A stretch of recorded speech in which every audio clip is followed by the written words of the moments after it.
العالمين بارئ الخلائق الأجمعين باعث الأنبياء والمرسلين ثم الصلاة والسلام على سيدنا ونبينا وحبيب إله العالمين جد الحسن والحسين عليه السلام أبي القاسم مصطفى محمد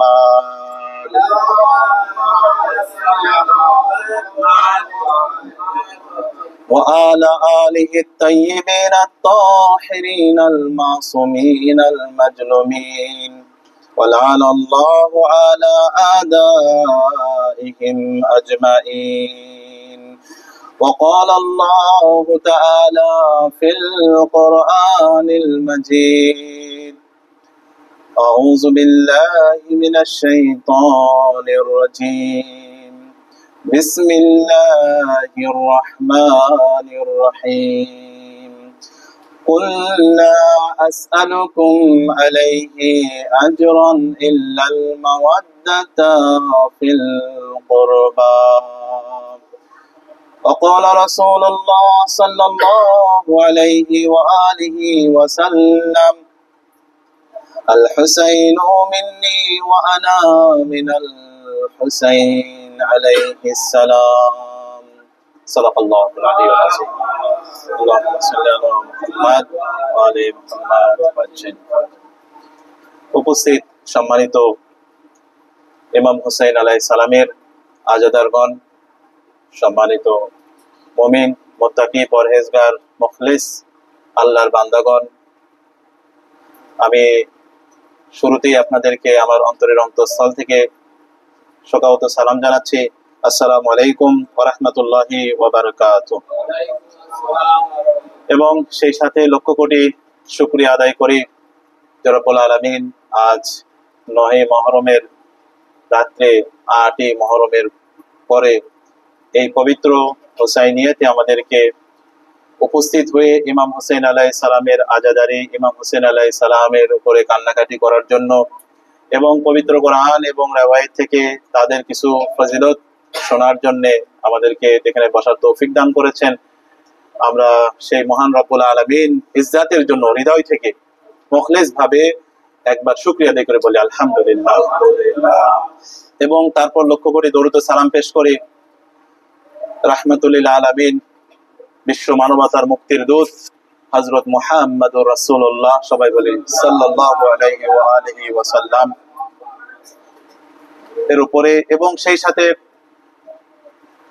দরুদ ও সালাম পেশ করি সেই রাহমাতুল লিল আলামিনের পবিত্র রক্তজ বংশধর আহলেল বাইত আলাইহিস সালাম, সেই সাথে সেই আহলেল বাইত আলাইহিস সালামের সর্বকনিষ্ঠ সদস্য ইমাম হুসাইন আলাইহিস সালামের পবিত্র 9 জন সন্তান এবং আমাদের যুগের ইমাম ইমাম মাহদী আলাইহিস সালামের উপর একবার সুউচ্চ স্বরে আমরা সালাওয়াত পাঠ করি। আলে মুহাম্মদ ওয়াজিল ফারাজাহুম। আমি আপনাদের সামনে আলোচনা শুরুর পূর্বেই আমরা যে জিয়ারতে আশুরা এটি পাঠ করলাম, এটা শুধুমাত্র একটি জিয়ারত নয়, কিন্তু আমরা এটা যে দোয়া হিসেবে পাঠ করলাম এটা শুধু একটি দোয়াই নয়, বরং এটি একটি ইবাদত। এই জিয়ারতে আশুরার পাঠ করার যে ফজিলত ইমামদের থেকে বর্ণিত হয়েছে, আমি এই একটু কয়েকটা ফজিলত বর্ণনা করে আমাদের মূল আলোচনার দিকে এগিয়ে যাব ইনশাআল্লাহ তাআলা। হযরত ইমাম বাকির আলাইহিস সালাম, একবার আমরা সালাওয়াত পাঠ করি মুহাম্মদ ওয়া আলে মুহাম্মদ ওয়াজিল ফারাজাহুম। এই জিয়ারতে ফজিলতের মধ্যে আমার আলোচনারও কিছু কথা এখানে থাকবে। জিয়ারতে আশুরার পাঠ করা যে ব্যক্তিরা পাঠ করে তাদের বিষয়ে হযরত ইমাম বাকির আলাইহিস সালাম নবী বংশের 5ম সদস্য, 5ম ইমাম, তিনি বলছেন যে ব্যক্তি জিয়ারতে আশুরা পাঠ করবে অর্থাৎ 10ই মুহররমে, ইমাম আশুরা, এই জিয়ারতে আশুরার মধ্যে ইমাম হুসাইন আলাইহিস সালাম সহ কারবালার যে শহীদানগণ রয়েছেন তাদেরকে সালাম জানানো হয় এবং সেই সাথে 14 মাসুমিন আলাইহিস সালাম সহ সমস্ত আম্বিয়াগণকে সালাম জানানো হয় জিয়ারতে আশুরার মাধ্যমে। তো ইমাম বাকের আলাইহিস সালাম বলছেন, যে ব্যক্তি আশুরার দিনে আমাদের আহলুল বাইত আলাইহিস সালামের প্রতি জিয়ারতে আশুরা পাঠ করে এবং আমাদের শত্রুদের প্রতি লানত করে, আল্লাহ তাআলা তার অতীত ও ভবিষ্যতের সমস্ত গুনাহগুলোকে ক্ষমা করে দেন। বলে সুবহানাল্লাহ। অতীত এবং ভবিষ্যতের সমস্ত গুনাহ আল্লাহ রাব্বুল আলামিন তাদেরকে, ওই বান্দাদের ক্ষমা করে দিক। আমরা আল্লাহ রাব্বুল আলামিনের সন্তুষ্টির জন্য আমরা জিয়ারতে আশুরা এখানে পাঠ করেছি। আল্লাহ রাব্বুল আলামিন আমাদেরকেও এই জিয়ারতে আশুরার মাধ্যমে আমাদের জীবনের অতীত এবং ভবিষ্যতের সমস্ত গুনাহ যেন আমাদেরকেও ক্ষমা করে দেন। ইলাহি আমিন। আরেকটি হাদিসে ইমাম বাকের আলাইহিস সালাম এবং ইমাম জাফর সাদিক আলাইহিস সালাম থেকে, দুইজন ইমাম থেকেই এই হাদিসটা বর্ণিত হয়েছে। তারা বলছেন যে জিয়ারতে আশুরা পাঠ করে আল্লাহ তাআলা 1,00,000 ফেরেশতা পাঠান, তার জন্য জান্নাতের দোয়া করে এবং তার গুনাহ মাফের প্রার্থনা করে, এবং কিয়ামতের দিন তার সাথে সাক্ষী হিসেবে থাকবে এই জিয়ারতে আশুরা। তো কয়টা কথা বলা হলো? যে ব্যক্তি জিয়ারতে আশুরা পাঠ করবে তার জন্য আল্লাহ রাব্বুল আলামিন 1,00,000 ফেরেশতা পাঠান, তার জন্য জান্নাতের জন্য দোয়া করবে। যে ওই ব্যক্তির জন্য ওই ফেরেশতাগণ তাদের কাজ হচ্ছে দোয়া করবে, হে রাব্বুল আলামিন এই বান্দাকে আপনি জান্নাতের অধিকারী করুন, এবং তার গুনাহ মাফের জন্য আল্লাহর কাছে প্রার্থনা করবে, এবং কিয়ামতের দিন ওই ফেরেশতারা সাক্ষী হিসেবে থাকবে ওই ব্যক্তির জন্য। মানে সুবহানাল্লাহ। এটার আরেকটা ফজিলত হচ্ছে যুগের ইমাম মাহদী আলাইহিস সালামের সন্তুষ্টি অর্জন করা যায় এর মাধ্যমে। আমরা যারা এই সর্বশেষ যুগে আমরা এখন অবস্থান করছি, আমাদের যুগের ইমাম মাহদী আলাইহিস সালাম, তার সন্তুষ্টি এই জিয়ারতের মাধ্যমে আমরা অর্জন করার চেষ্টা করি। যেখানে বলা হচ্ছে জিয়ারতে আশুরা হচ্ছে এমন একটি দোয়া এবং জিয়ারত যা ইমাম মাহদী আলাইহিস সালাম নিজেও পছন্দ করেন। বলে সুবহানাল্লাহ। এটি ইমাম মাহদী আলাইহিস সালামের আনুগত্য ও তার জন্য যে আমরা অপেক্ষাকারী এর একটি পরিচয়। ইমামদের থেকে ইমাম মাহদী আলাইহিস সালাম সম্পর্কে যে বিষয় আমাদের উপর, যেটা এখন ফরজ আমাদের উপর যে ওয়াজিব, এটা হচ্ছে ইমাম মাহদী আলাইহিস সালামের জন্য অপেক্ষা করা। আমাদেরকে এখন অপেক্ষা করতে হবে। অপেক্ষা, এটার ব্যাখ্যা রয়েছে। শুধুমাত্র ঘরে বসে থাকাটা, চুপচাপ থাকাটা অপেক্ষা নয়, বরং নিজেদেরকে ইমাম মাহদী আলাইহিস সালামের অনুসারীর জন্য, তার আনুগত্যের জন্য নিজেদেরকে প্রস্তুত করা। তিনি যখন আগমন ঘটবেন, যাতে তিনি এই বিশ্বে, মুসলিম বিশ্বে যেন বিপ্লব সাধিত করতে পারেন, মুসলিম বিশ্ব থেকে অন্যায়, অত্যাচার, জুলুম, নির্যাতনকে দূরীভূত করতে পারেন, এই জন্য নিজেদেরকে প্রস্তুত করা, সমাজের প্রেক্ষাপট তৈরি করা। এটা হচ্ছে অপেক্ষা করার মূল সংজ্ঞা, যেটা বলা হয়। আরেকটা ফজিলত এখানে বর্ণিত হয়েছে, কারবালার শহীদদের সাথে চিরসঙ্গী হওয়ার সুযোগ জিয়ারতে আশুরা পাঠের মাধ্যমে। যে কোনো ব্যক্তি, এভাবে হাদিসে বর্ণিত হয়েছে, কোন ব্যক্তি যদি জিয়ারতে আশুরা পাঠ করে, সে কিয়ামতের দিন ইমাম হুসাইন আলাইহিস সালামের সঙ্গীদের একজন হবে। সালাওয়াত মুহাম্মদ ওয়া আলে মুহাম্মদ ওয়াজিল ফারাজুম। হাদিসগুলো সবগুলো রেফারেন্স রয়েছে। এবং এই যে জিয়ারতে আশুরা যে আমরা পাঠ করি, এটা মূলত ইমামদের প্রতি যেমন আমরা সালাম জানাই, ঠিক তেমনি ইমামগণের যারা শত্রু, দুশমন, যে কারবালাতে যারা ইমামদের বিরুদ্ধে যুদ্ধ করেছে, তাদেরকে হত্যার পিছনে যারা ছিল, তাদের প্রতি কিন্তু আবার লানত এই দোয়ার, এই জিয়ারতের মাধ্যমে পাঠ করা হয়। তো এক্ষেত্রে ইমানের এটা একটা সংজ্ঞা। আমার এই গতকাল থেকে যে আলোচনাগুলো করছিলাম, এটা একটা বিষয় ছিল যে তাওয়াল্লা এবং তাবারা, ইমামদের প্রতি যেমন ভালোবাসা, ইমামদের শত্রুদের প্রতিও তেমন আমাদের বিদ্বেষ থাকতে হবে, তাদের থেকে আমাদের বিরত থাকতে হবে, তাদের সাথে আমাদের কোনো সম্পর্ক থাকতে পারে না। এটাই হচ্ছে জিয়ারতে আশুরার ভিতরে এই কথাগুলোই বলা হচ্ছে, যে ইমামগণের যারা শত্রু, তাদের প্রতি আল্লাহর লানত বর্ষিত হোক। একটি বাস্তব একটি ঘটনা আপনাদের সামনে তুলে ধরি, যে জিয়ারতে আশুরা পাঠ করে যারা এই পরকালীন জগতে যারা মুক্তি পেয়েছে, এই ঘটনাটি যদি আপনাদের সামনে বলি, তাহলে আমাদের ইমানের বিষয়টা আর একটু উদ্বুদ্ধ আমরা হতে পারি এই জিয়ারতটা পাঠ করার ক্ষেত্রে। ঘটনাটি ভারতের লখনৌ শহর, যেই শহরটা শিয়া অধ্যুষিত, যেখানে হাজার হাজার শিয়া আলেম নিজেদের জীবনকে উৎসর্গ করেছেন আহলেল বাইত আলাইহিস সালামের এই মাকতাবকে, এই ফার্সে আজাকে প্রসারের জন্য। তো সেখানকারই একটি ঘটনা এটা বর্ণিত হয়েছে। একজন পরহেজগার মহিলা ছিলেন, যিনি প্রত্যেক দিন জিয়ারতে আশুরা পাঠ করতেন। ফজরের নামাজের পরে প্রত্যেকটা দিন জিয়ারতে আশুরা পাঠ করতেন সেই পরহেজগার মহিলা। তো পাঠ করার পর এটা তার প্রতিদিনের একটা আমল ছিল। ওই এলাকারই একজন খুবই সাধারণ, আমরা সালাওয়াত পাঠ করি আল্লাহুম্মা সাল্লি আলা মুহাম্মাদ ওয়া আলি মুহাম্মাদ ওয়াজ্জিল, ওই এলাকারই খুবই সাধারণ একজন মহিলা ছিল। তেমন সাধারণ মহিলা, লেখাপড়া তেমন জানতো না, খুব বেশি তার দ্বারা যে সমাজের উপকার হবে এমন না, একদম নরমাল পারিবারিক একজন মহিলা ছিল। কিন্তু কিন্তু সে ছিল জিয়ারতে আশুরা প্রতিদিন পাঠ করতে, এটা তার আমলের ভিতরে ছিল। তো ওই মহিলা মারা যায়। মারা গেলে তার কন্যা ছিল, সে কান্নাকাটি করে তার মায়ের জন্য, যে আমার মা দীর্ঘদিন এই পৃথিবী থেকে বিদায় নিয়েছে, আমি একটা বারের জন্য আমার মাকে আমি স্বপ্নেও দেখতে পেলাম না। এইরকম ঘটনা কিন্তু অনেক ঘটেছে। এটা ভারতের একটি ঘটনা আমি বলছি। আমার মাকে আমি স্বপ্নে দেখতে চাই, এইভাবে সে কান্নাকাটি করে, প্রতিদিন কান্নাকাটি। একটা দিন সে অনেক বেশি কান্নাকাটি করে আল্লাহর কাছে, রব্বুল আলামিন আমার মা যদি সত্যি বারজাখের জগতে, কবরের জগৎ যেটা বলা হচ্ছে, কবরের জগতে, বারজাখের জগতে আমার মা যদি সত্যি মুক্তি পেয়ে থাকে, তাহলে আমি যেন আমার আম্মাকে স্বপ্নে দেখি। হ্যাঁ, সেই রাত্রে তার মা তার স্বপ্নে চলে আসে।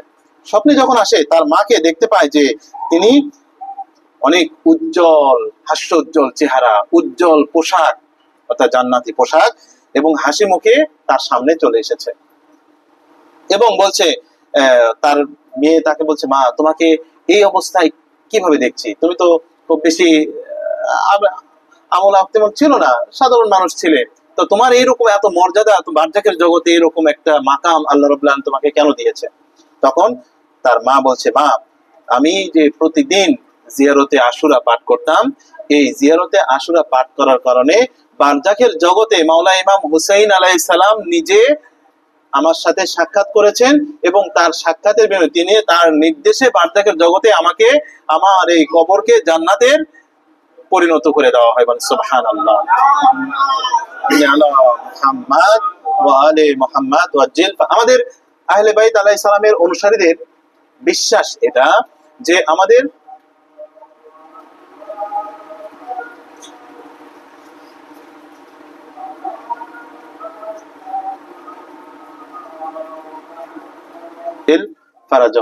তো যে বিষয়টা আমি আপনাদের সামনে বলছিলাম, যে জিয়ারতে আশুরা এটি যে শুধুমাত্র একটি দোয়াই নয়, এটি একটি ইবাদত, যার শেষে অংশে যে আমরা সিজদাতে গিয়ে আমরা যে কথাগুলো বললাম, আল্লাহুম্মা সাল্লি আলা মুহাম্মাদ ওয়া আলি মুহাম্মাদ, এই শেষের অংশে একটা কথাগুলো আপনারা মনোযোগ দিয়ে শুনেছেন কিনা, আল্লাহুম্মা রযুকনি শাফাআতাল হুসাইন ইয়াউমাল বুরুদ, যে এটা বিশ্বাস আমাদের, যে এবং এই বাক্যতেও জিয়ারতে এটাও সিজদাতে গিয়ে বলা হচ্ছে, হে রব্বুল আলামিন আল্লাহুম্মা রযুকনি, হে রব্বুল আলামিন আমি চাই শাফাআতুল হুসাইন, ইমাম হুসাইন আলাইহিস সালামের শাফাআত, ইয়াউমাল বুরুদ, আমার বারজাখের জগতের প্রথম রাত্রিতে, আমার কবরের জীবনের প্রথম রাত্রিতে, যেই রাত্রিতে আমাকে কবরে নামানো হবে, ওই রাতটা কিন্তু প্রত্যেকটা মানুষের জন্য একটি কঠিন রাত।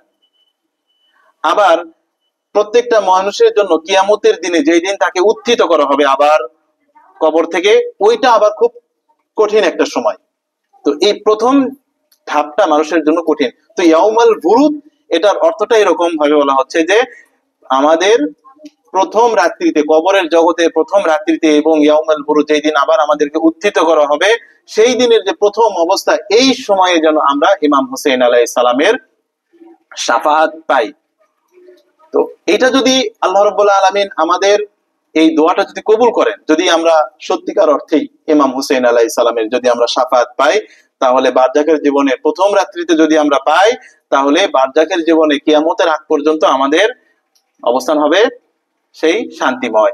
আবার যেই দিন আমাদের কিয়ামতের ময়দানে আমাদেরকে আবার উত্থিত করা হবে, সেই দিনে যদি আমরা এই আহলেল বাইত আলাইহিস সালাম এবং ইমাম হুসাইন আলাইহিস সালামের শাফাআত পাই, তাহলে সেখান থেকে যে আমাদের 52টা স্টেপ আমাদের রয়েছে, দরজা রয়েছে, প্রত্যেকটা দরজায় দরজায় আমাদেরকে থামিয়ে দেওয়া হবে, জিজ্ঞাসাবাদ করা হবে আমলনামাগুলোতে। এখানে যদি আমাদের শাফাআতের আমাদের হাতে যদি চিঠি থাকে, তাহলে এই দরজাগুলো আমরা বিনা বাধায় বিনা জিজ্ঞাসাবাদেই আমরা সরাসরি চলে যেতে পারবো। আমরা সালাওয়াত পাঠ করি, সাল্লি আলা মুহাম্মাদ ওয়া আলে মুহাম্মাদ ওয়া আজ্জিল ফারাজাহুম। তো সম্মানিত হাজিরিন, আজকে আলোচনাটুকু মূলত আমি এই যে আমাদের যে আজাদারির অনুষ্ঠান আমরা করছি ইমাম হুসাইন আলাইহিস সালামের জন্য, আমরা যে আজকে এখানে সমবেত হয়েছে, এক একজন এক এক জায়গা থেকে এসেছেন। আপনার কেউ রাজবাড়ী থেকে এসেছেন, কেউ ফরিদপুর বিভিন্ন এলাকা থেকে এসেছেন। এই বৃষ্টির মধ্যে কষ্ট করে বৈরী আবহাওয়ার মধ্যেও আপনারা যে এখানে সমবেত হয়েছেন, এর কি কোনো ফজিলত আমাদের জন্য নেই? আমরা কি শুধুমাত্র এমনি এমনি এখানে উপস্থিত হয়েছি? বাড়ির যিনি এই বাড়ির মালিক আমাদেরকে দাওয়াত করেছেন, আসলাম খাওয়া দাওয়া করার জন্য এসেছি? না, অবশ্যই এই ফারশে আজা এই ইমাম হুসাইন আলাইহিস সালামের এই যে আমরা এখানে শোক পালন করার জন্য এসেছি। ইমাম হুসাইন আলাইহিস সালাম এবং আহলে বাইতের দুঃখ কষ্টগুলোকে নিজেদের দুঃখ কষ্ট মনে করে যে আমরা আজকে এখানে এসেছি, অবশ্যই এর কয়েকটি ফলাফল এবং মর্যাদা আমাদের জন্য রয়েছে। আমি গতকালকে একটি মর্যাদার বিষয় উপস্থাপন করেছি, যে ইমাম হুসাইন আলাইহিস সালামের শোক মজলিসে যারা আয়োজন করেন এবং যারা সেখানে উপস্থিত হন, দুই ধরনের ব্যক্তির জন্যই প্রথম নিদর্শন হচ্ছে আহলে বাইত আলাইহিস সালামের এই শোক মজলিসে অংশগ্রহণ করার প্রথম ফজিলত হচ্ছে এটা একটা ঈমানের চিহ্ন, যে তাদের ভিতরে যে ঈমান রয়েছে, ঈমানের নিদর্শন একটি, এটার একটা প্রমাণ যে তারা আহলে বাইতের মুসিবতে তারা এখানে সমবেত হয়েছে, আহলে বাইতের মুসিবতকে নিজেদের মুসিবত হিসেবে মনে করছে। দ্বিতীয় যে ফজিলতের কথা আমাদের জন্য বলা হচ্ছে, যে ওই ব্যক্তিদের জন্য ফেরেশতারা দোয়া করতে থাকে যতক্ষণ তারা মজলিসে অবস্থান করে। আমরা জিয়ারতে আশুরার ফজিলত আমরা শুনলাম, জিয়ারতে আশুরা যদি পাঠ করা হয় 1 লক্ষ ফেরেশতাকে ওই ব্যক্তির জন্য, প্রত্যেকটা ব্যক্তির জন্য 1 লক্ষ ফেরেশতা করে পাঠানো হয়, যারা ওই ব্যক্তিদের জন্য আল্লাহর কাছে গুনাহ মাফের জন্য দোয়া করে, আল্লাহর কাছে ওই ব্যক্তির জন্য জান্নাতের জন্য দোয়া করে, এবং এই দোয়াটা তার জীবনের অতীতের এবং ভবিষ্যতের সমস্ত গুনার জন্য ওই ফেরেশতাগণ দোয়া করতে থাকেন। তো এটা যে বিষয়টা, ফেরেশতারা ওই ব্যক্তিদের জন্য, ইমাম হুসাইন আলাইহিস সালামের সেই সত্যিকার আজাদার যারা, তাদের আজাদারের জন্য ইমাম ফেরেশতাগণ দোয়া করে থাকেন। হযরত ইমাম জাফর সাদিক আলাইহিস সালাম থেকে মুহাম্মদ ওয়া আলে মুহাম্মদ ওয়া আজ্জিল ফারাজাহুম একটি হাদিস বর্ণিত হয়েছে। হাদিসটি কামালউদ্দিন দ্বিতীয় খণ্ড পৃষ্ঠা নাম্বার 341-এ এই হাদিসটা এসেছে, যেখানে ইমাম জাফর সাদিক আলাইহিস সালাম বলছেন, যে ব্যক্তি ইমাম হুসাইন আলাইহিস সালামের জন্য মজলিসে বসে, তাকে ঘিরে ফেরেশতারা আসে এবং তাদের ডানায়, ফেরেশতাদের ডানায় তাদেরকে আশ্রয় দেয়। মানে সুবহানাল্লাহ। আমরা জুমার নামাজের ফজিলত শুনি না? আমরা তো জুমার নামাজে বলা হয় যে যখন কোনো ব্যক্তি যদি জুম্মার নামাজের জন্য বাড়ি থেকে বের হয় নিয়ত করে, তখন ফেরেশতারা তাদের ডানাগুলো তাদের পায়ের নিচে বিছিয়ে দেয়। কি আমরা তো শুনি? এই জুমার নামাজের থেকে, নামাজ তো অবশ্যই এটা আমাদের পালনীয়, কিন্তু তার থেকে কি ইমামদের প্রতি আনুগত্য, ইমামদের ভালোবাসা, ইমামগণ আল্লাহর কাছে বেশি প্রিয় না? নামাজ বেশি প্রিয়? আমি তো নামাজ পড়ি, আমরা নামাজ পড়ি, নামাজ নিজে, নামাজ যে জিনিস এটা বেশি প্রিয় না যার উপর নামাজ, যিনি নামাজ নিয়ে এসেছেন সেই ব্যক্তি বেশি প্রিয় আল্লাহর কাছে? যিনি নামাজ নিয়ে এসেছেন, রাসূলুল্লাহ সাল্লাল্লাহু আলাইহি সাল্লাম নামাজ নিয়ে এসেছেন, হুকুম শরীয়ত আল্লাহর পক্ষ থেকে নিয়ে এসেছেন। ইমামগণ আলাইহিস সালাম সেই আল্লাহর শরীয়তকে তারা রক্ষণাবেক্ষণ করছে, তারা এর হেফাজত দায়িত্ব। এই ব্যক্তিগণ মূলত আল্লাহর কাছে বেশি প্রিয়। সেই ব্যক্তিদের জন্য বলা হচ্ছে জুম্মার নামাজের জন্য যদি কেউ বাড়ি থেকে বের হয়, তাহলে ফেরেশতারা তাদের ডানা তাদের ওই মুমিন ব্যক্তিদের পায়ের নিচে বিছিয়ে দেয়, যে তারা তাদের ডানার উপর ভর করে মসজিদে গিয়ে পৌঁছে। ইমাম হুসাইন আলাইহিস সালাম, আহলুল বাইত আলাইহিস সালামের সদস্যদের শোক মজলিস গুলোতে এভাবে বলা হচ্ছে, যখন মুমিনগণ আহলে বাইত আলাইহিস সালামের শোক মজলিসে, বিশেষ করে ইমাম হুসাইন আলাইহিস সালামের শোক মজলিসে যখন একত্রিত হয়, ফেরেশতাগণ আসেন এবং তাদের ডানার উপরে তাদের আসন দেন। আরেকবার আমরা সুবহানাল্লাহ পাঠ করি, সাল্লি আলা মুহাম্মাদ ওয়া আলি মুহাম্মাদ ওয়াজ্জিল ফারাজাহুম। এই শোক মজলিসে বসার আরেকটি ফজিলত হচ্ছে গুনাহ মোচনের একটি মাধ্যম। আমি আজকে মূলত এই বিষয় নিয়ে একটু বিস্তারিত আলোচনা করব, তো এই বিষয়টা আমি স্কাইপ করে যাচ্ছি। দ্বিতীয়, তারপরে যে ফজিলতের বিষয়ে বলা হচ্ছে, হযরত জিব্রাইল আমিন আলাইহিস সালাম, তিনি স্বয়ং, আমরা তো মনে করি যে রাসূলুল্লাহ সাল্লাল্লাহু আলাইহি ওয়াসাল্লাম ওফাতের পরে জিব্রাইল দুনিয়াতে আসা বন্ধ করে দিয়েছে, তাই না? আর আসেন না দুনিয়াতে, পৃথিবীতে। হ্যাঁ, তাদের জিব্রাইল আমিন এবং ফেরেশতাদের বিচরণ কিন্তু পৃথিবীতে আছে, কিন্তু আমাদের সেই চোখ নেই, যেই চোখ আহলে বাইত আলাইহিস সালামের ছিল। মা ফাতেমার সাথে রাসূলুল্লাহ সাল্লাল্লাহু আলাইহি ওয়াসাল্লামের ওফাতের পরে মা ফাতেমার সাথে জিব্রাইল আমিন এসে কথা বলতেন, তাকে সান্ত্বনা দিতেন। যেই সময় মদিনার বুকে সমস্ত নারীরা, সমস্ত পুরুষরা আহলে বাইত আলাইহিস সালাম থেকে দূরে সরে গিয়েছিল, আহলে বাইত থেকে দূরে সরে গিয়েছিল, আর সেই সময় জিব্রাইল আমিন এসেছেন, মা ফাতেমার সাথে কথা বলেছেন, মা ফাতেমাকে সান্ত্বনা দিয়েছেন। তো জিব্রাইল আমিন বলা হচ্ছে, যখন যেখানে মজলিস আয়োজন করা হয় ইমাম হুসেন আলাইহিস সালামের জন্য, সেখানে জিব্রাইল আমিনেরও আগমন ঘটে।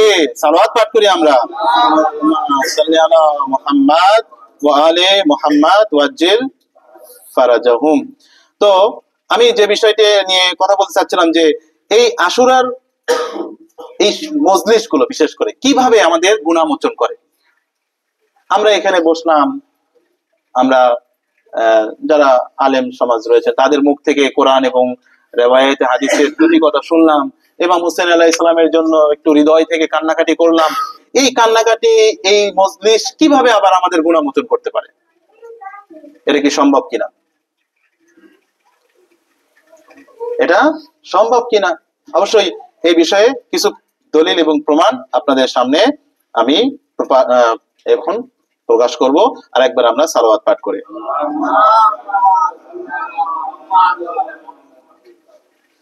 আশুরার এই শোক মজলিসে যে আমরা উপস্থিত হই, এখানে আমরা ইমাম হুসেন আলাইহিস সালামের জন্য যে এখানে শোক পালন করি, এটা আমরা কেন করি?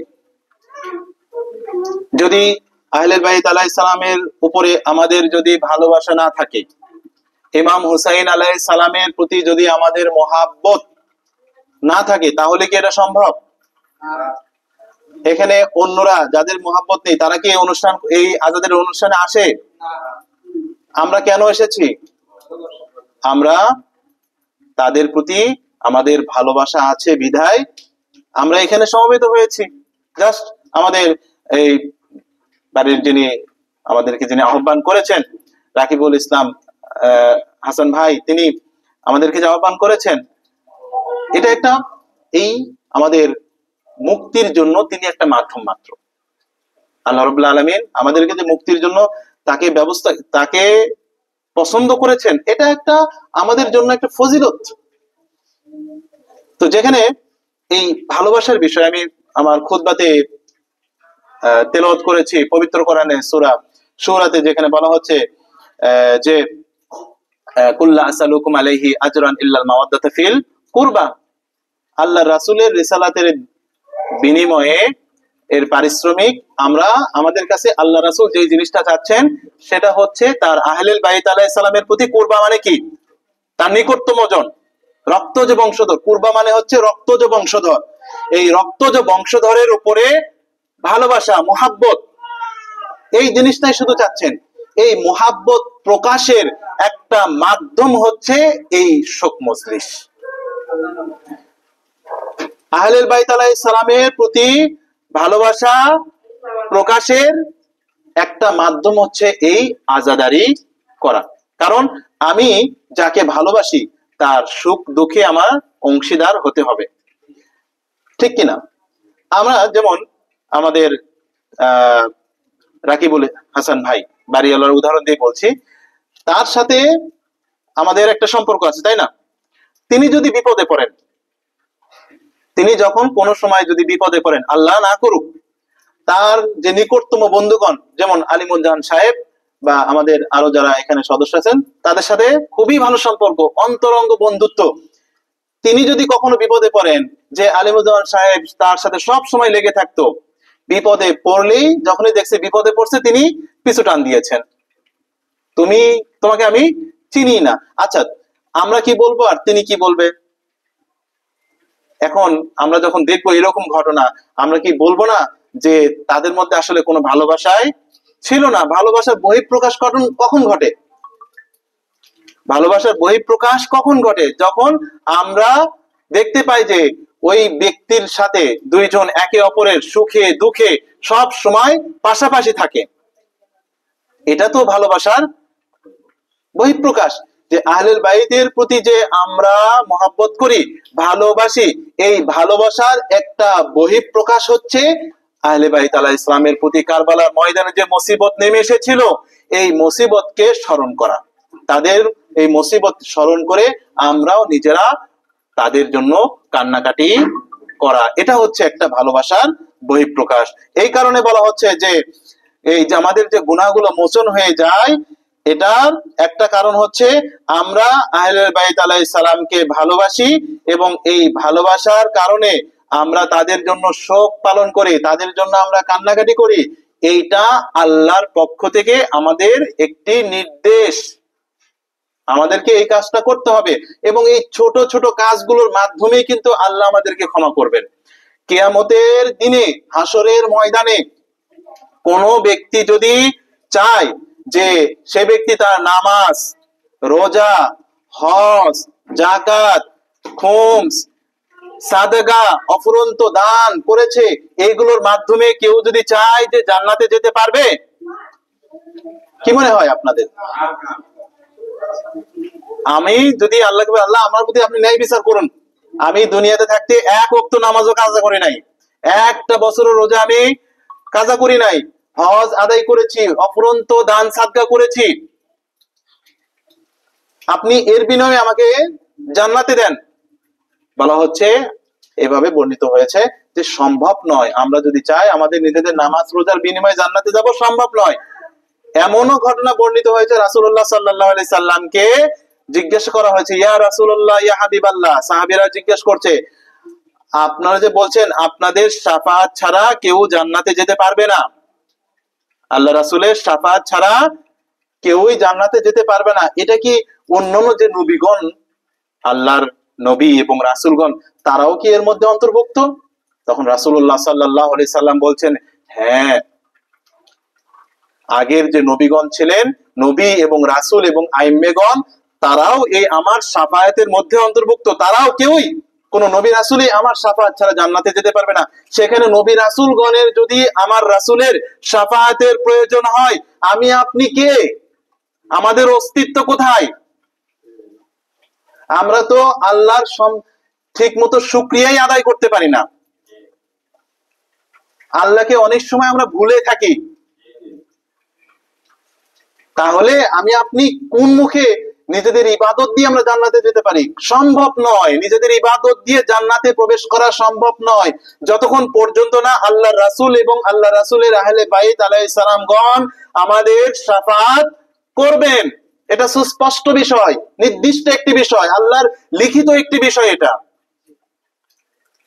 তো এই কারণে আমরা যে এই শোক মজলিসগুলোতে অংশগ্রহণ করি, এই শোক মজলিসগুলো মূলত আমরা এটাই বুঝাতে চাই, হে আহলে বাইত আলাইহিস সালামের সদস্যগণ, হে ইমাম হুসাইন আলাইহিস সালাম, ইয়া রাসূলুল্লাহ, ইয়া হাবিবাল্লাহ, আমরা আপনাদেরকে ভালোবাসি, আমরা আপনাদের দুঃখে নিজেদেরকে দুঃখ মনে করি, আপনাদের আনন্দে আমরা আনন্দিত হই, আপনাদের শত্রুদের প্রতি আমরা লানত দেই, আপনাদের বন্ধুদের প্রতি আমরা বন্ধুত্ব স্থাপন করি, যেটা আমরা জিয়ারতে আশুরাতে আমরা পাঠ করলাম, ইন্নী সিলমুন লিমান সালামাকুম ওয়া হারবুন লিমান হারাবাকুম।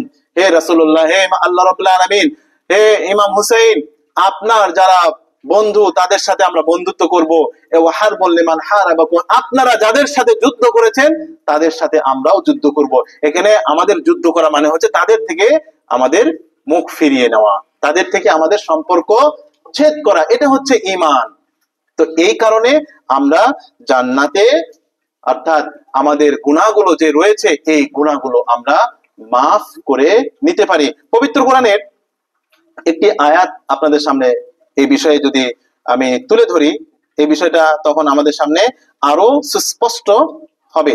যেখানে সূরা হুদ, সবাই তো নাম জানেন, সূরা হুদের 114 নম্বর আয়াত, এটা মোটামুটি আপনাদের সবারই জানার কথা, যেখানে আমাদেরকে নামাজের বিষয়ে সময়ের বিষয়ে এখানে উল্লেখ করা হয়েছে।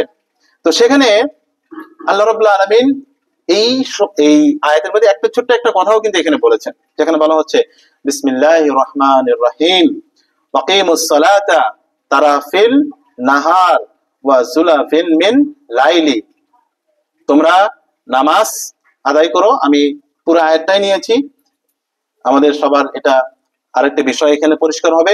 তোমরা আকিমুস সালাত, তোমরা নামাজ আদায় করো, তারাফিন নাহার, দিনের দুই প্রান্তে। কয় প্রান্তে? দুই প্রান্তে। ওয়া যুলাফিল মিন লাইল, এবং রাতের প্রথম অংশে। কয়টা অংশ তাহলে নামাজ আদায়ের সময়? তিনটা অংশ। দিনের দুই প্রান্তে, দিনের শুরুতে সুবহে সাদিক যখন হলো তখন দিনের শুরু হলো, সেই সময় একটা নামাজ। আর একটা নামাজ রাসূলুল্লাহ সাল্লাল্লাহু আলাইহি ওয়াসাল্লাম আমাদের জন্য বলেছেন যখন জাওয়ালের ওয়াক্ত হয়, সূর্য যখন পশ্চিম আকাশে ঢেলে পড়ে, এই সময় একটা নামাজ। এটা হচ্ছে দিনের দুই প্রান্ত। এরপরে কি আর নামাজ আছে? না, এরপরে কোন নামাজ নেই। তারপরে আল্লাহ রাব্বুল আলামিন বলছেন ওয়া যুলাফান মিন লাইল, এবং রাতের প্রথম অংশে। রাতের প্রথম অংশ কখন? মাগরিবে এবং এশার নামাজে আমরা আদায় করে থাকি।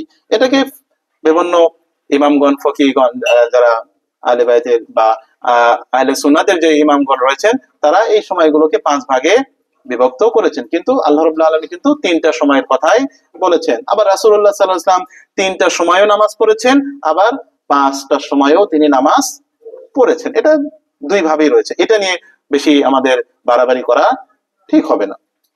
তো দ্বিতীয় আমার যে মূল কথাটা আমি এখানে বলছি, ইন্নাল হাসানাতি ইউযহিবনা সাইয়্যাত, ভালো কাজ, হাসানা মানে কি? ভালো কাজ।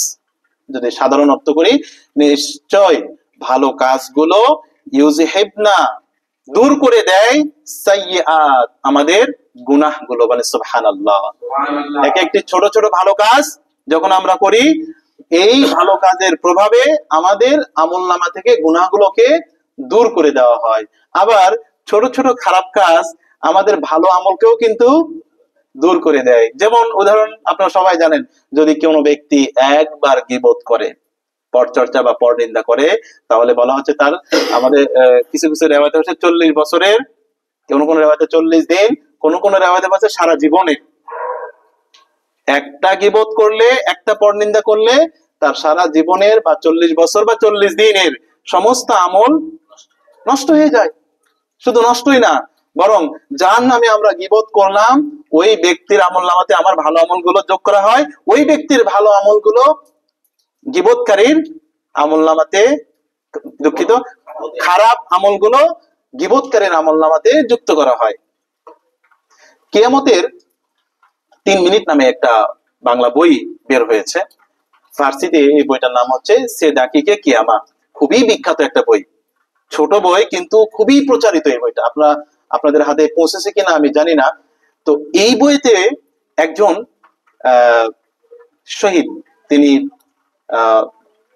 যুদ্ধক্ষেত্রে আহত হন, এবং আহত হওয়ার পরে তাকে যখন অপারেশন করা হয়, অপারেশনের সময় 3 মিনিটের জন্য তার কাল বন্ধ হয়ে গেছিল, হার্টবিট বন্ধ হয়ে গেছিল। এই সময়ে তিনি যা দেখেছেন, এই 3 মিনিটের সময়, এই কারণে বইটার নাম দেওয়া হয়েছে 3 মিনিটের কিয়ামত।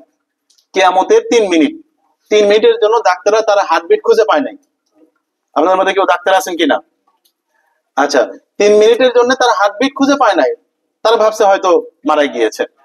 তো ওই সময়ে যে কিয়ামতের যে দৃশ্যগুলো ওই ব্যক্তি দেখেছে, পরবর্তীতে তার যখন আবার জীবন ফিরে পেয়েছে, তিনি বলতে চান নাই, কিন্তু তাকে অনেক সময় অনেকভাবে বলে বাধ্য করে কিছু কিছু ঘটনা সেখানে তুলে ধরা হয়েছে। তিনি বলছেন যে আমার নিজের আমলনামা, ওই ব্যক্তি নিজের আমলনামার কথা বলা হচ্ছে, যে আমি যখন কিয়ামতের ময়দানে আমাকে প্রবেশ করা হলো, যে আমি বললাম 52টা দরজা রয়েছে কিয়ামতের ময়দানে, 52টা স্টেপে মানুষদেরকে থামিয়ে দেওয়া হবে জিজ্ঞাসাবাদের জন্য। তো এর একটা গেট রয়েছে এই পরচর্চা, গীবত, এই এই ক্ষেত্রে তাকে যখন একটার পর একটা দরজা এমনি এমনি পার হয়ে যাচ্ছে, জিজ্ঞাসাবাদ করা হচ্ছে না, একটা দরজায় গিয়ে তাকে বলা হলো আপনি থামেন। তিনি নিজে ভাবে তার বইতে ভাবে বর্ণনা করছেন, আপনি থামেন। যখন তাকে সেখানে থামিয়ে দেওয়া হলো, বলল দেখেন আপনার আমল নামা আপনি দেখেন। যখন দেখলো যে এই আমল নামার বইগুলো সে পৃষ্ঠা একটা একটা উঠাচ্ছে, উল্টাতে উল্টাতে দেখে একটা জায়গায় কিছু পৃষ্ঠা একদম খালি, একদম সাদা।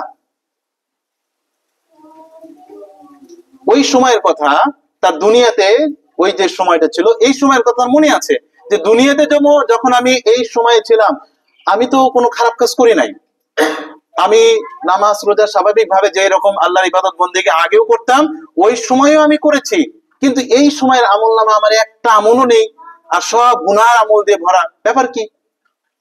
তিনি তখন বলছে যে ফেরেশতারা তাকে মনে করে দিচ্ছে, দেখেন আপনি মনে করেন ওই সময় আপনি একটা গীবত করেছিলেন আপনার এক বন্ধুর নামে। বইটা যদি আপনার খুবই ছোট বই, সংগ্রহ করার চেষ্টা করেন, ঢাকা থেকে হয়তো পাওয়া যেতে পারে। তো সেখানে বলা হচ্ছে আপনি গুনাহ ওই সময় একটা গীবত করেছিলেন, এই গীবতের কারণে আল্লাহ রাব্বুল আলামিন আপনার এই 40 দিনের সব ভালো আমল মুছে দিয়েছে এবং সব খারাপ আমলগুলো আপনার আমলনামাতে এখানে লিখে দেওয়া হয়েছে।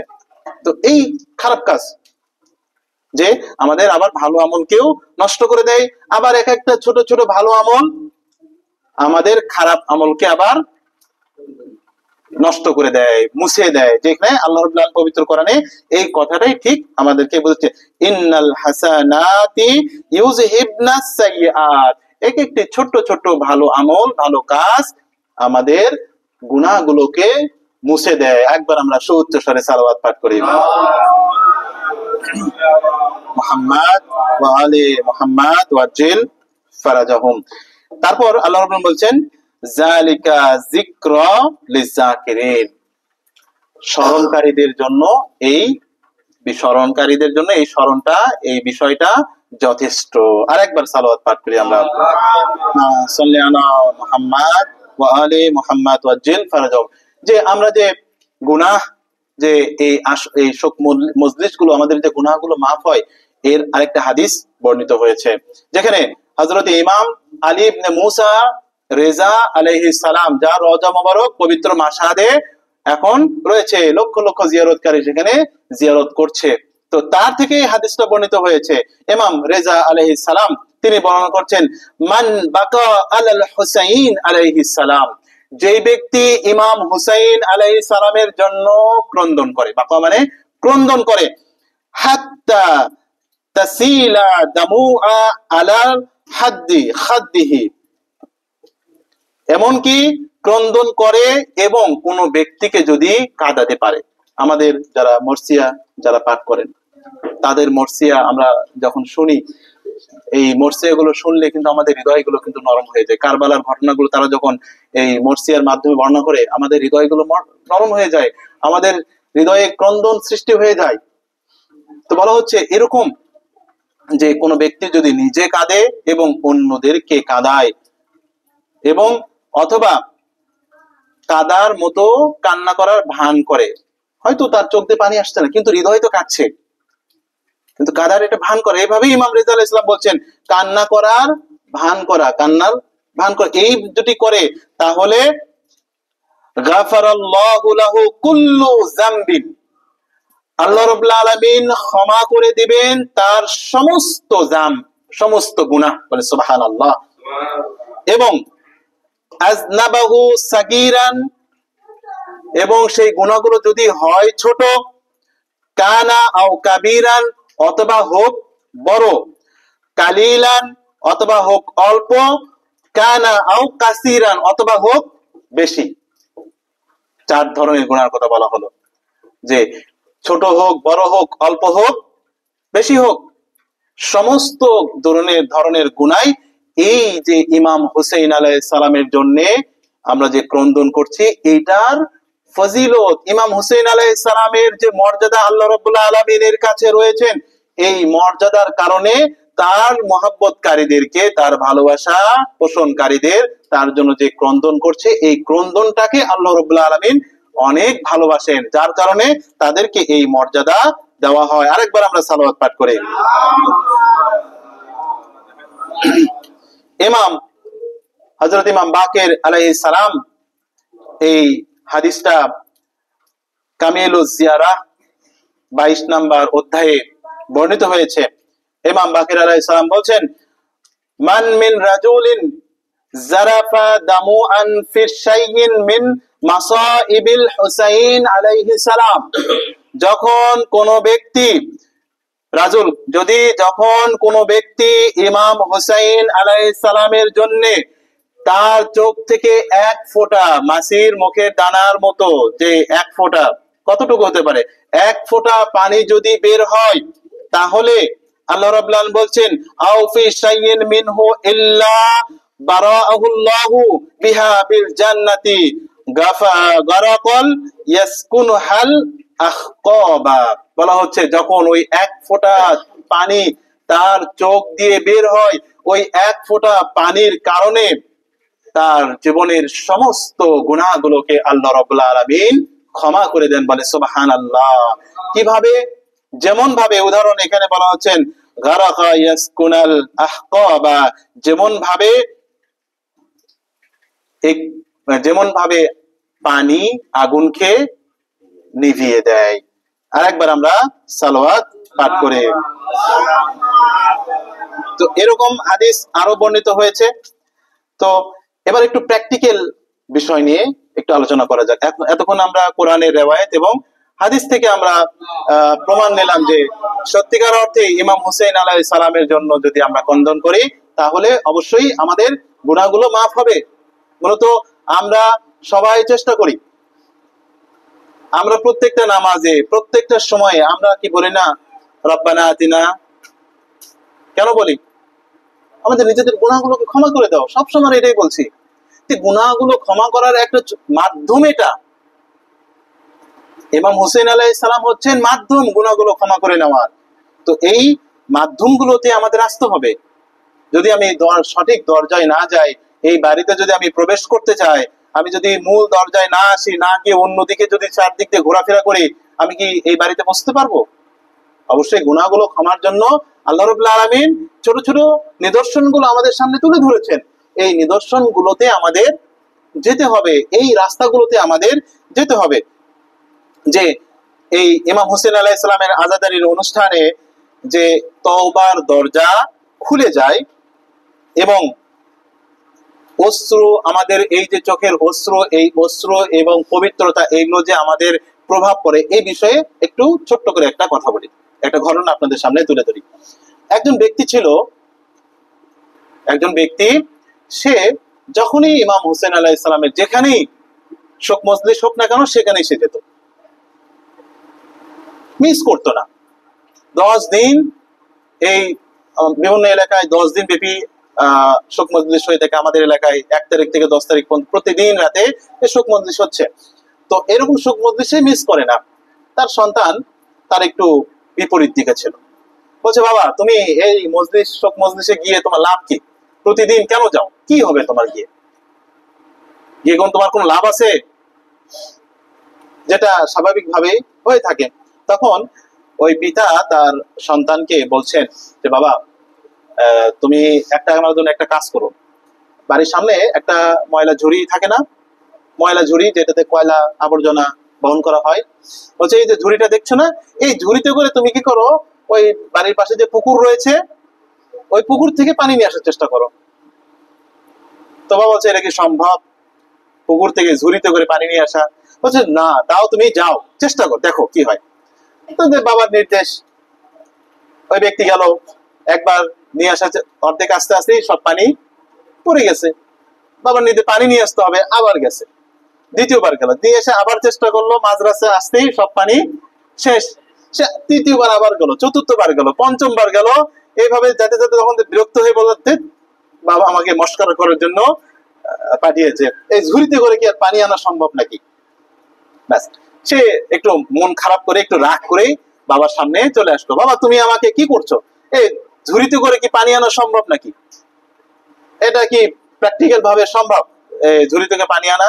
তখন বাবা বলছে, বাবা তুমি এবার একটু শান্ত হও এবং তোমার দুইটা চোখ একটু শান্ত করে ঝুড়ির দিকে তাকাও। ঝুড়িটা যখন তুমি প্রথমবার নিয়ে গিয়েছিলে তখন কেমন ছিল, আর তুমি যে কয়েকবার চেষ্টা করার পর এখন ঝুড়িটার দিকে একটু তাকাও তো, বলেন তো কি হবে? ঝুড়িটা অবশ্যই পরিষ্কার হবে। কয়েকবার যখন পুকুরে নামিয়েছে, পানি তোলার চেষ্টা করেছে, পরিষ্কার হবে কিনা? এটাই যে বলছেন যে ইমাম হুসাইন আলাইহিস সালামের এই মজলিস গুলোতে আমরা যখন যাই, আমরা যখন বসি, এটা এইরকম ওই ময়লা ঝুড়ির মতো আমাদের হৃদয়ে যে নোংরা অপবিত্রতা, এই প্রলেপ গুলো পড়ে গিয়েছে, এই মজলিস গুলোতে বসার কারণে এগুলো ধীরে ধীরে আমাদের পরিষ্কার হতে থাকে। যার প্রমাণ হচ্ছে যে এই মজলিস গুলোতে বসার কারণে আমাদের তওবার দরজাগুলো খুলে যায়। কিভাবে তওবার দরজা খুলে যায়? আমরা যখন এই মজলিস গুলোতে বসি তখন আমাদের নিজেদের গুনাহগুলোর কথা আমাদের মনে হয়, আমাদের অন্তর নরম হয়ে যায় ইমাম হোসেন আলাইহিস সালামের কথা শুনে, তখন আমরা তওবা করতে উদ্বুদ্ধ হই। সত্যিকার যখন আমরা শুধুমাত্র আস্তাগফিরুল্লাহ ওয়া আতুবু ইলাইহি বললাম, এটা যথেষ্ট নয়, কিন্তু এর জন্য আমাদের হৃদয়ের অনুভূতিটাও যথেষ্ট। যখন আমরা এই মজলিস গুলোতে বসি, এটার একটা ফজিলত হচ্ছে আমরা আমাদের নিজেদের গুনাহগুলোকে স্মরণ করি এবং আমাদের অন্তরগুলো নরম হয়ে যায় এবং তওবা করতে আমরা উদ্বুদ্ধ হই। এবং দ্বিতীয় বলা হচ্ছে যে আহলুল বাইত আলাইহিস সালামের প্রতি ভালোবাসা আমাদের বৃদ্ধি পায়। এবং তারপর যে বিষয়টা বলা হচ্ছে অশ্রু এবং পবিত্রতা, আমাদের চোখ দিয়ে যখন অশ্রু গড়িয়ে যায়, অশ্রু গড়িয়ে গড়িয়ে পড়ে, এই অশ্রু যখন আমরা, মানুষ কখন কাঁদে একটা বিষয় ভালো করে আপনারা খেয়াল করবেন। একজন মানুষ কখন কান্না করতে পারে? একটা কান্না যখন দুঃখে পড়ে, মুসিবতে পড়ে, সে একটা কান্না। আর একটা কান্না যে অন্যের মুসিবত দেখে, অন্যের মুসিবতের কথা শুনে যখন কান্না করে, এই সময়ে লক্ষ্য করবেন তার ভিতরে কোনো অহংকার থাকে না, তার ভিতরে কোনো হিংসা, ওই সময়ের জন্য যখন সে কান্না করে এই সময় তার ভিতরে অহংকার থাকে না, তার ভিতরে হিংসা থাকে না, তার ভিতরে কোনো গাফিলাতি থাকে না, তার ভিতরে কোনো কুপ্রবৃত্তির স্থান পায় না, এবং এই কুপ্রবৃত্তির যে আস্তরণ তার হৃদয়ে পড়ে, এবং এই বারবার এই কান্না করার ফলে তার এই কুপ্রবৃত্তির আস্তরণ তার হৃদয় থেকে মুছে যায়। সালাওয়াত করি আমরা, আল্লাহুম্মা সাল্লি আলা মুহাম্মাদ ওয়া আলি মুহাম্মাদ ওয়াজ্জিল ফারাজাও। আমার আলোচনা একেবারেই শেষ পর্যায়ে, এবং সর্বশেষ যে কথাটা, এই মজলিস গুলো হচ্ছে আমাদের এক একটি নেক আমল, এক একটি ভালো কাজ। এর থেকে উত্তম কোনো ভালো কাজ আর নেই যেটা আমরা ইমাম হুসাইন আলাইহিস সালামের জন্য করছি, যেটা পবিত্র কোরআনের আয়াত থেকে আমি আপনাদেরকে বললাম, ইন্নাল হাসানাতি ইউযহিবাস সাইয়্যাত, নিশ্চয় এক একটি ভালো কাজ আমাদের গুনাহগুলোকে দূর করে দেয়। আখিরি দাওয়ানা আনিল হামদুলিল্লাহি রাব্বিল আলামিন। আসসালামু আলাইকুম ওয়া রাহমাতুল্লাহি ওয়া বারাকাতুহু। আমরা একটু কারবালাতে একটু স্মরণ করি। আজ 8ই মুহররম বিদায় হয়ে নিল। এই 8ই মুহররমে বিশেষ করে হযরত ইমাম হোসেন আলাইহিস সালামের ভাই হযরত আব্বাস আলাইহিস সালামের মাসাহিব পাঠ করা হয়, সেই মুসিবতের কথা স্মরণ করা হয়। আমি একটু সেই দিকে একটু স্মরণ করতে চাচ্ছি। নিভিয়ে দেন লাইট গুলো একটু, এক একটা মিনিট শুনুন। ইমাম আলী ইবনে আবি তালিব আলাইহিস সালাম, তিনি যখন 41 হিজরিতে তার মাথায় যখন তলোয়ার দিয়ে, আপনারা সবাই মনোযোগ দিয়ে শোনেন, হযরত ইমাম আলী আলাইহিস সালাম 41-40 হিজরিতে তার মাথায় যখন কুফার মসজিদে তলোয়ার দিয়ে আঘাত করা হয়, আঘাত করার পর 3 দিনের বেশি বেঁচে ছিলেন না। 19 রমজান তার মাথায় তলোয়ার দিয়ে, বিষাক্ত তলোয়ার দিয়ে তাকে হত্যা করার জন্য আঘাত করা হয়, এবং 21 রমজান তিনি পৃথিবী থেকে শাহাদাত বরণ করেন। তো এই শেষ সময়ে এসে তিনি যখন তার পরিবারের সকল সদস্যদেরকে একত্রিত করলেন, এক একজনকে এক একজনের দায়িত্বে অর্পণ করলেন, তখন একে একে সবাই সবার দায়িত্বে দিয়ে দিচ্ছিলেন। দেওয়ার পরে হযরত উম্মুল বানিন আলী আলাইহিস সালামের মা ফাতেমা জাহরা সালামুল্লাহ আলাইহির ইন্তেকালের পরে যাকে তিনি বিবাহ করেছিলেন, উম্মুল বানিন কান্না করতে করতে মাওলা আলী আলাইহিস সালামের কাছে আসলেন। তারা সবাই কান্না করছিল, আহলে বাইতের সব সদস্যরা, যে এখন মাওলা আমাদের কাছ থেকে, মাওলা আলী আলাইহিস সালাম বিদায় নেবে। এই একটা কঠিন মুসিবতের সময়ে সবাই ইমাম এর পাশে অবস্থান করছে এবং একজন একজনকে এক একজনের হাতে তুলে দিচ্ছেন, দায়িত্ব বুঝে দিচ্ছেন। এই পর্যায়ে সবাই যখন চলে গেল, সবার আলী আলাইহিস সালামের কাছ থেকে সবাইকে বিদায় করে দিলেন, তখন উম্মুল বানিন তখন একটু করে চুপ করে অনুমতি নিয়ে মাওলা আলী আলাইহিস সালামের কাছে আসলেন, বললেন, হে আমাদের অভিভাবক, হে মাওলা ইমাম আলী আলাইহিস সালাম, আমি লক্ষ্য করলাম যে আপনার পরিবারের সকল সদস্যদেরকে আপনি সবাই সবার হাতে তুলে দিলেন, সবাইকে সবার হাতে দায়িত্ব দিয়ে দিলেন, তারা এক একজনের দায়িত্ব নেবে, কিন্তু আমার সন্তান হযরতে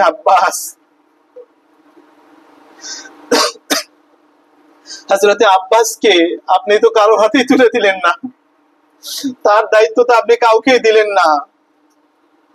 তখন হযরত আলী আলাইহিস সালাম বলছেন, হে উম্মুল বানিন, তুমি শান্ত হও, আমার সন্তান ইমাম হুসাইন আলাইহিস সালামকে আমি আব্বাসের হাতে তুলে দিব, এই জন্য আব্বাসকে কারো হাতে আমি তুলে দেইনি। এইভাবে যখন আব্বাসের হাতে ইমাম হুসাইন আলাইহিস সালাম বড় ভাইকে ছোট ভাইয়ের হাতে দায়িত্ব দেওয়া হয় রক্ষা করার জন্য, আলী আলাইহিস সালাম সেই তার মৃত্যুর সময়ে, তার শাহাদাতের সময়ে তিনি সেই দিন বর্ণনা করেছিলেন, আমার সন্তান ইমাম হুসাইন আলাইহিস সালামের উপরে এমন মুসিবত নেমে আসবে যখন তাকে সাহায্য করার মতো কেউ থাকবে না, যখন তাকে রক্ষা করার মতো কেউ থাকবে না। ওই সময়ে হযরতে আব্বাস আমার ইমাম হুসেন আলাইহিস সালামকে রক্ষা করার জন্য অবস্থান করবে। যে ঘটনাটি আমরা কারবালার ইতিহাস যদি একটু লক্ষ্য করি, সেখানে আমরা দেখতে পাই যে কারবালার ময়দানে যখন একে একে সবাই শহীদ হয়ে গিয়েছে, হযরতে আলী একবার শহীদ হয়ে গিয়েছে, হযরতে কাসিম শহীদ হয়ে গিয়েছে, ইমাম হাসান আলাইহিস সালামের সন্তানেরা সবাই শহীদ হয়ে গিয়েছে। এই সময়ে হযরতে আব্বাস লক্ষ্য করলেন আর কেউ নেই যুদ্ধ করার জন্য। হযরতে আব্বাস বললেন, লাম্মা রাআ ওয়াহদাহা আতা আখাহু ক্বালা ইয়া আখি আল মিন রাখজা, হে আমার মাওলা ইমাম হুসাইন আলাইহিস সালাম, আমার প্রিয় ভাই, আপনাকে আমি নিঃসঙ্গ অবস্থায় দেখতে পাচ্ছি, আপনি কি আমাকে যুদ্ধের জন্য অনুমতি দিবেন? ইমাম হুসাইন আলাইহিস সালাম তার কথা শুনে ফাবাকাল হুসাইন বাকাউ শাদীদ, হযরতে আব্বাসের যখন এই কথা শুনলেন, শোনার পর হযরত ইমাম হুসাইন আলাইহিস সালাম কঠিন কান্না করা শুরু করলেন। ছোট বাচ্চারা যেভাবে কান্না করে, হাউমাউ করে কান্না করে, হযরত ইমাম হুসাইন আলাইহিস সালাম এইভাবে কান্না করলেন, বাকাউ শাদীদ, এইভাবে এরা হয়তো বর্ণিত হয়েছে। সুম্মা ক্বালা ইয়া আখি আনতা সাহিবুল লিওয়াই ওয়া ইজ মাযাইতা তাফাররাকাল আসকারি, ইমাম হুসাইন আলাইহিস সালাম বলছেন, হে আমার প্রিয় ভাই, আমি কিভাবে তোমাকে যুদ্ধের জন্য অনুমতি দিতে পারি? তুমি হচ্ছে আমার সেনাবাহিনীর পতাকাবাহী, আমার সেনাবাহিনীর সেনাপতি, তোমাকে যদি আমি যুদ্ধের অনুমতি দেই তাহলে আমার সৈন্যবাহিনী বিচ্ছিন্ন হয়ে যাবে, তাদের নেতাকে হারাবে। এমন সময় ইমাম হুসাইন আলাইহিস সালাম এই কথা বললেন। আপনারা জানেন যে কারবালার সেই মরুভূমিতে, উত্তপ্ত মরুভূমিতে আজ জোহরের নামাজের পরে আর কেউই অবশিষ্ট নেই। এই সময় ইমাম হুসাইন আলাইহিস সালাম বলছেন, হে আমার আব্বাস, তোমাকে আমি কিভাবে অনুমতি দিতে পারি? আমি জানি না কারবালার ময়দানে সেই দিন কি ঘটনা ঘটেছিল, কিভাবে ইমাম হুসাইন আলাইহিস সালাম এই মুসিবতকে সহ্য করেছিল। তারপর হযরতে আব্বাস আলাইহিস সালাম বলছেন, ফাকাল আল আব্বাস কাদ যাকা সাদরি, হে আমার মাওলা, আমার বুক চেপে যাচ্ছে, আমার হৃদয় সংকীর্ণ হয়ে যাচ্ছে। সামিআতু মিনাল হায়াত, আমি জীবন, আমার এই জীবনকে আমি বিতৃষ্ণা মনে করছি, আমি আর পৃথিবীতে বেঁচে থাকতে চাই না। উরিদু আন আতলুবুল সারি মিনাল হাউলাইল মুনাফিকিন, এই ইমাম আপনি আমাকে অনুমতি দেন যাতে আমি এই মুনাফিকদের উপরে প্রতিশোধ নিতে পারি। ফাকাল আল হুসাইন আলাইহিস সালাম ফাতলুব লি হাউলাইল আতফালি কালিনাম মিনাল মা, হে আব্বাস, হে আমার ভাই, যুদ্ধ করার আগে তুমি যদি পারো এই খিমাগুলোতে দেখো ছোট ছোট বাচ্চারা কান্নাকাটি করছে, 3 দিন ধরে পিপাসিত অবস্থায় রয়েছে। আমরা সাধারণ মানুষ একদিন রোজা রাখলে সন্ধ্যার দিকে আমরা অতিষ্ঠ হয়ে যাই পানি পান করার জন্য। আই আফসোস, কারবালার ময়দানের কথা একটু চিন্তা করুন, যেখানে 7ই মুহররম থেকে পানিগুলো বন্ধ করে দেওয়া হয়েছে, তারা সেই দিন থেকে পানি পায় না। ছোট ছোট বাচ্চারা কিভাবে সেই পানিগুলো না পান করে সহ্য করেছে, কিভাবে সহ্য করেছে আলী আসগার পানির তৃষ্ণা সহ্য করেছে, কিভাবে রুকাইয়া পানির তৃষ্ণা সহ্য করেছে, কিভাবে সাকিনা পানির তৃষ্ণা সহ্য করেছে, একটু চিন্তা করুন আপনারা। ইমাম হোসেন আলাইহিস সালাম বললেন, যাও তুমি যদি পারো এই ছোট ছোট বাচ্চার জন্য অল্প পরিমাণ হলো একটু পানির ব্যবস্থা করো। হযরত আব্বাস আলাইহিস সালাম ফাযাহাবাল আব্বাস আযামাহুম ওয়া হাজারাল ফালাম ইয়ানফাআহুম, হযরত আব্বাস তিনি একটি মশক নিয়ে কারবালার ময়দানের দিকে চলে গেলেন এবং সেখানে গিয়ে ইয়াজিদের সৈন্যবাহিনীদেরকে ওয়াজ নসিহত করলেন, তাদেরকে উপদেশ দিলেন যে তোমরা এই কাজ থেকে ফিরে এসো। তারপর হযরত আব্বাস বলছেন, ফারাজা ইলা আখি ফাখবারা, আমি আমার ভাইয়ের কাছে ফিরে আসলাম এবং আমার ভাইকে বললাম যে তাদেরকে উপদেশ দিলাম কিন্তু কোনো কাজ হলো না, তারা কোনো কথাই শুনছে না, তারা আমাদেরকে কোনো পানি দেবে না। তারপর ইমাম হোসেন আলাইহিস সালাম বললেন, হে আব্বাস, যাও যেভাবে পারো তুমি পানি নিয়ে আসো। হযরত আব্বাস একটি নেজা, একটি বর্ষা নিলেন এবং একটি পানির মশক নিয়ে তিনি কারবালার ময়দানের দিকে চলে গেলেন। জানেন এই ফুরাত নদীতে কত হাজার সৈন্য মোতায়েন করা হয়েছিল? 30,000 সৈন্য ইমাম হোসেন আলাইহিস সালামের বিরুদ্ধে যুদ্ধ করতে এসেছিল। আর ফুরাত নদীতে এই ইমাম হোসেন আলাইহিস সালাম যদি পানি নিতে না পারে, 4,000 সৈন্য সেখানে দেওয়া হয়েছিল ফুরাত নদী বন্ধ করার জন্য। হযরত আব্বাস 4,000 সৈন্যর দিকে হামলা করলেন, চতুর্দিক থেকে তীর নিক্ষেপ হচ্ছিল, বর্ষা নিক্ষেপ হচ্ছিল। আলী হায়দারের সন্তান তাদেরকে ছত্রভঙ্গ করে হযরত আব্বাস যখন ফুরাত নদীতে পৌঁছে গেলেন, ফুরাত নদীতে পৌঁছে যাওয়ার পর জানেন সেখানে কি ঘটলো?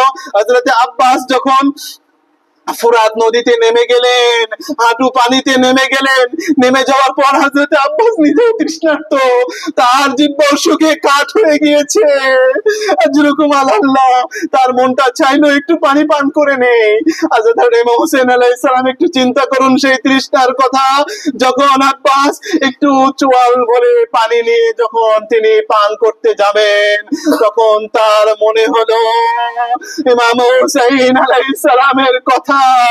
তিনি মনে করলেন আমার মাওলা হুসাইন, তিনিও 3 দিন ধরে পিপাসার্ত অবস্থায় রয়েছে, আমার মাওলাকে রেখে আমি কিভাবে পানি পান করতে পারি? তার স্মরণ হলো হযরত সাকিনার কথা, স্মরণ হলো আলী আসগারের কথা, স্মরণ হলো রুকাইয়ার কথা, তার কানে বাজতে লাগলো আলাতাস আলাতাস। তিনি আর পানি পান করলেন না, তিনি মশক ভরে পানি নিলেন। পানি নিয়ে তার ডান হাতে সেই ধারে পানি ঝুলিয়ে নিয়ে তিনি যখন খিমার দিকে রওনা করলেন, যখন খিমার দিকে রওনা করতে চাইলেন, এই 4,000 সৈন্যবাহিনী তারা একযোগে হযরত আব্বাসের উপর ঝাঁপিয়ে পড়লো।